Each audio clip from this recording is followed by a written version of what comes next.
O Espírito guia os filhos de Deus. Portanto, agora não há nenhuma condenação para os que estão em Cristo Jesus, porque a lei do Espírito da vida, em Cristo Jesus, te livrou da lei do pecado e da morte. Porquanto aquilo que a lei fora incapaz de realizar por estar enfraquecida pela natureza pecaminosa, Deus o fez, enviando seu próprio Filho, à semelhança do ser humano pecador, como oferta pelo pecado, e assim condenou o pecado na carne, para que a justa exigência da lei se cumprisse em nós, que não andamos segundo a natureza carnal, mas segundo o Espírito.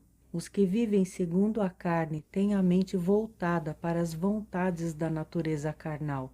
Entretanto, os que vivem de acordo com o Espírito têm a mente orientada para satisfazer o que o Espírito deseja, pois o modo de pensar da carne é morte, mas a mentalidade do Espírito é vida e paz. Porque a mentalidade da carne é inimiga de Deus, pois não se submete à lei de Deus, nem consegue fazê-lo. Os que vivem na carne não podem agradar a Deus. Vós, contudo, não estáis debaixo do domínio da carne, mas do Espírito, se é que de fato o Espírito de Deus habita em vós. Todavia, se alguém não tem o Espírito de Cristo, não pertence a Cristo. Porém, se Cristo está em vós, o corpo está morto por causa do pecado, mas o Espírito vive por causa da justiça. E se o Espírito daquele que ressuscitou dos mortos a Jesus habita em vós, aquele que ressuscitou dos mortos a Cristo Jesus, igualmente vos dará vida a seus corpos mortais, por intermédio do seu Espírito que habita em vós. Portanto, irmãos, estamos em dívida não para com a natureza carnal, para andarmos submissos a ela, porque se viverdes de acordo com a carne, certamente morrereis. No entanto, se pelo Espírito fizerdes morrer os atos do corpo, vivereis. Porquanto todos os que são guiados pelo Espírito de Deus são filhos de Deus. Pois vós não recebestes um espírito que vos escravize para andardes uma vez mais atemorizados, mas recebestes o Espírito que os adota como filhos, por intermédio do qual podemos clamar: Abba, Pai. O próprio Espírito testemunha ao nosso espírito que somos filhos de Deus. Se somos filhos, então também somos herdeiros, herdeiros de Deus e co-herdeiros com Cristo, se realmente participamos dos seus sofrimentos, para que da mesma maneira participemos da sua glória. O sofrimento e a glória futura. Estou absolutamente convencido de que os nossos sofrimentos do presente não podem ser comparados com a glória que em nós será revelada.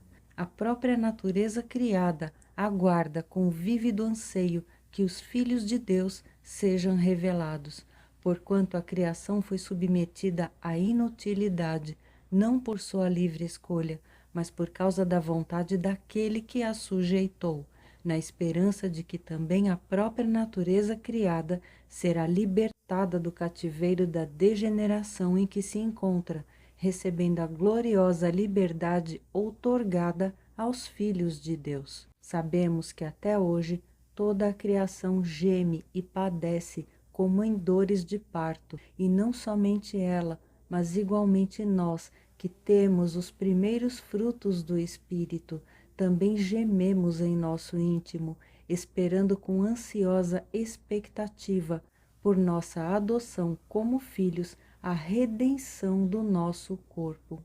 Porquanto precisamente nessa esperança fomos salvos.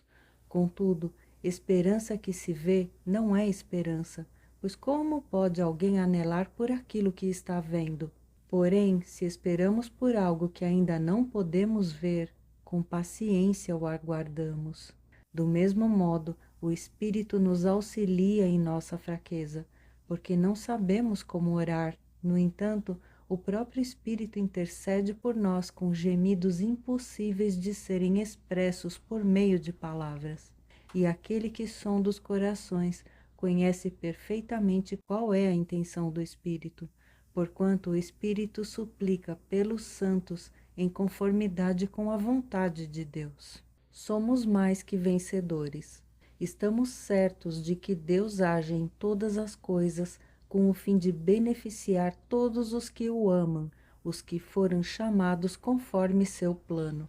Porquanto aqueles que antecipadamente conheceu, também os predestinou para serem semelhantes à imagem do seu Filho, a fim de que ele seja o primogênito entre muitos irmãos. E aos que predestinou, a estes também chamou, e aos que chamou, a estes igualmente justificou, e aos que justificou, a estes também glorificou.